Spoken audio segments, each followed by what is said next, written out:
Remember those memes in the 2000s of what you think someone does with all of their time and what they're actually doing? So you probably think I spend all my time playing with beads and assembling flowers.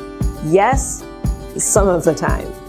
But I spent over 4 hours just editing photos for the tutorial for said flower.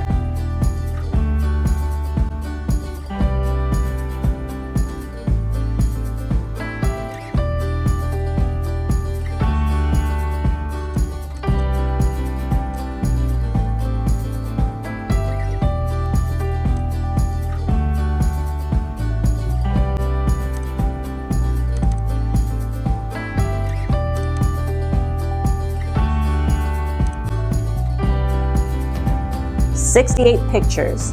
I actually wasn't done yet. The final PDF is 16 pages with a total of 82 pictures. If you like the pattern on how to make this giant French beaded poinsettia, find it on my website at beadflora.com.